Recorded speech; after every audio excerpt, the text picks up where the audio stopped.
اور یہ یقیناً بڑا ظلم ہوا ہے، زیادتی ہوئی ہے، ہمارے اداروں نے مقدمہ درج کر لیا ہے تھانے کے اندر، اب اس پر انویسٹیگیشن ہوگی تو آگے بات ہوگی۔ لیکن دوسری طرف کشمالہ طارق کا بھی ایک موقف ہے، اس کو بھی ہمیں اگنور نہیں کرنا چاہیے۔ اب ان کا کہنا یہ ہے کہ 4 گاڑیاں نہیں، ہمارے پاس 2 گاڑیاں تھیں، ایک گاڑی جو آگے چل رہی تھی اس کے اندر میں تھی اور میرا خامن تھا، اور ڈرائیور ڈرائیو کر رہا تھا، اور جس دوران یہ حادثہ ہوا، چونکہ ہم لاہور سے ٹریول کر کے اسلام آباد پہنچے تھے، تو ایک فطری عمل ہے کہ بندے کو اونگ آ جاتی ہے، نیند آ جاتی ہے، تو میں اس وقت سو رہی تھی گاڑی کے اندر اور میں بالکل دیکھ نہیں رہی تھی۔ اچانک جب یہ حادثہ ہوا ہے تو اس وقت وہ حادثے سے میں بھی زخمی ہوئی ہوں، اور جو میرے شوہر ہیں وہ بھی زخمی ہوئے ہیں، اور ساتھ ہی جو ہے پچھلی گاڑی کے اندر میرا بیٹا اور اس کے ساتھ جو پولیس کے گارڈ تھے وہ موجود تھے۔ وہ دوڑتا ہوا میرا بیٹا آیا ہے، اور وہ گاڑی کا حادثے سے، اس گاڑی کا چونکہ حادثہ نہیں ہوا، حادثہ ہمارے والی گاڑی کا ہوا ہے، تو اس نے آ کر ہمیں نکالا ہے۔ ایک فطری طور پر میں والدہ تھی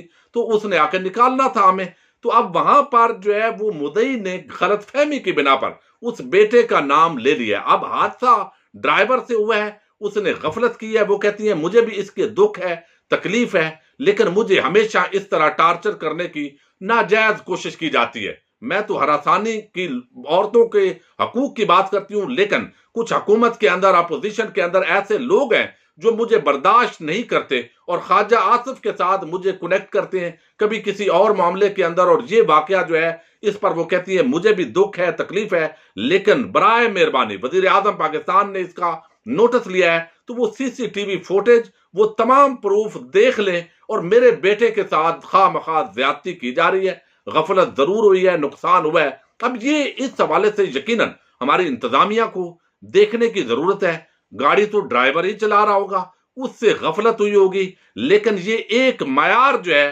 وہ سیٹ کرتا ہے کہ بے شک غریب لوگ ہی امیروں کے بھی ڈرائیور ہوتے ہیں، لیکن جب امیروں کے ساتھ بیٹھتے ہیں پتہ نہیں کیوں ان کا دماغ خراب ہو جاتا ہے، وہ دماغ کام کرنا جو ہے ایک اشارہ، اس پر رکنے کی بجائے آپ سیدھا دڑام آگے جا رہے ہیں، اور وہ جو خواب سجائے اسلام آباد میں مانسیرا سے آئے تھے ان بیچاروں کو کچل دیا گیا ہے۔ تو بہرحال اس کی انویسٹیگیشن ہونے کے بعد ہمیں کوئی اس پر حتمی رائے قائم کرنی چاہیے۔ اب ایک دوسرا معاملہ بڑا عام آج ماسٹر سٹروک مارا ہے پرائم منسٹر عمران خان نے، اور ماسٹر سٹروک آپ نے سن لیا ہے، پرائم منسٹر نے کہا ہے کہ یہ اپوزیشن والے،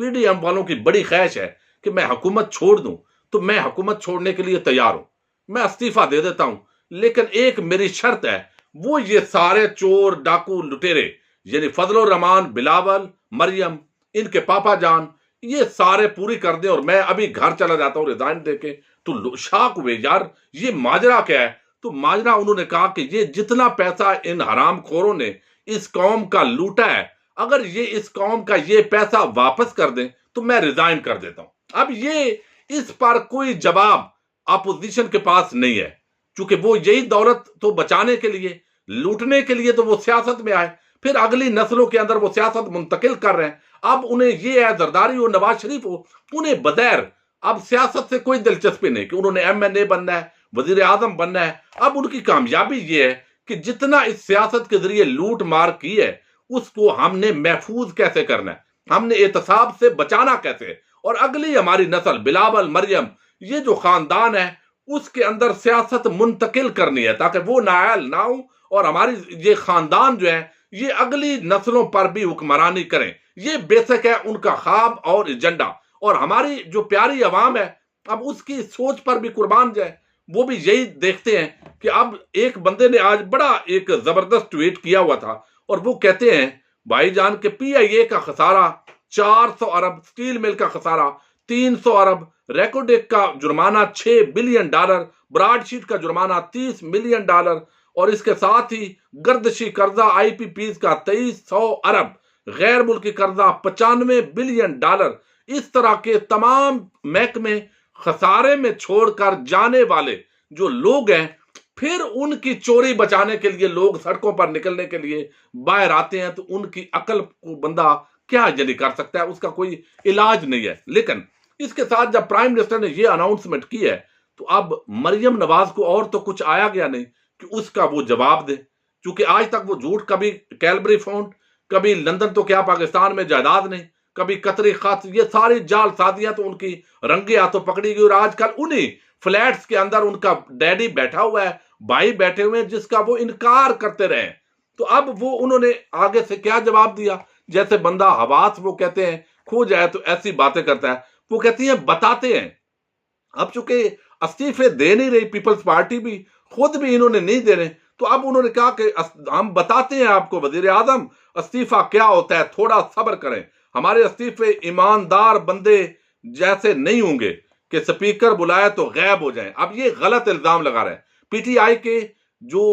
کینڈیڈیٹ سے جب ان کو بلایا گیا تھا تو وہ حاضر ہوئے تھے، لیکن اب کچھ نہیں آتا جاتا تو یہ جان بوجھ کے اس طرح کا تانا دیا جاتا ہے۔ وہ کہتے ہیں کہ سڑک پر صبح شام کھڑے ہو کر آپ اسمبلی کو گالیاں دیتے تھے، اور بعد کے اندر اسی اسمبلی میں آئے، وہاں سے آپ نے الاؤنس اور تنخواہیں بھی وصول کی۔ پھر وہ اس طرح کی بات کر کے وہ کہتے ہیں آؤ بیٹھو، سال بھر کی غیر حاضری کو حاضری کے اندر بدلو۔ تو اب یہ سوال کیا ہے، جواب کیا ہے؟ یعنی آپ کا حواس کام نہیں کرتا۔ جیسے شہباز شریف جو ہے ہر مرتبہ ایک نئی وہ پٹاری کے اندر نیا سانپ لے کر آ جاتے ہیں، تو اب جواب آپ کو دینا چاہیے کہ بھائی ہم نے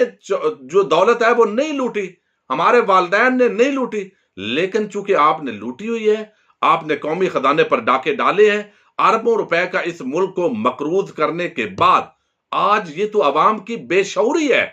جہالت ہے جس کا آپ لوگ فائدہ اٹھا رہے ہو، ورنہ آپ کا آج لوگ گریبان پکڑ رہے ہوتے۔ تو اب یہ اس طرح کی باتیں کرنا اور پراپر جواب نہ دینا، اور اب پتہ ہے کہ وہ پیپلز پارٹی جب استعفے نہیں دے رہی تو یہ اب استعفے کے معاملے پر بھی ان کو غصہ آتا ہے۔ ضمنی الیکشن میں بھی جا رہے ہیں، سینٹ کے انتخابات بھی لڑ رہے ہیں، اور ایک لانگ مارچ اور دھرنا اس کی طرف اب 4 فروری کو میں آپ کو بتا چکا ہوں انہوں نے جانا ہے، اور اس پر پیپلز پارٹی کو یہ قائل کرتے ہیں، قائل نہیں کرتے، منت ترلا کرتے ہیں، قدموں میں گرتے ہیں یا علیحدہ کر دیتے ہیں۔ یہ چیز آپ انتظار کریں، آئندہ 48 گھنٹے اس حوالے سے انتہائی عام ہے۔ بہرحال کپتان نے جو ماسٹر سٹروک آج مارا ہے، اس کے بعد ان کی پوری اپوزیشن کی بولتی بند ہو گئی ہے۔ فضل الرحمان، بلاول، مریم، ان کے پاس اس کا کوئی جواب نہیں ہے، لیکن عوام کو ان سے ضرور یہ سوال کرتے رہنا چاہیے۔ اپنے میزبان ساجد گندل کو نیکسٹ ویڈیو تک کے لیے اجازت دیجیے۔ اللہ حافظ۔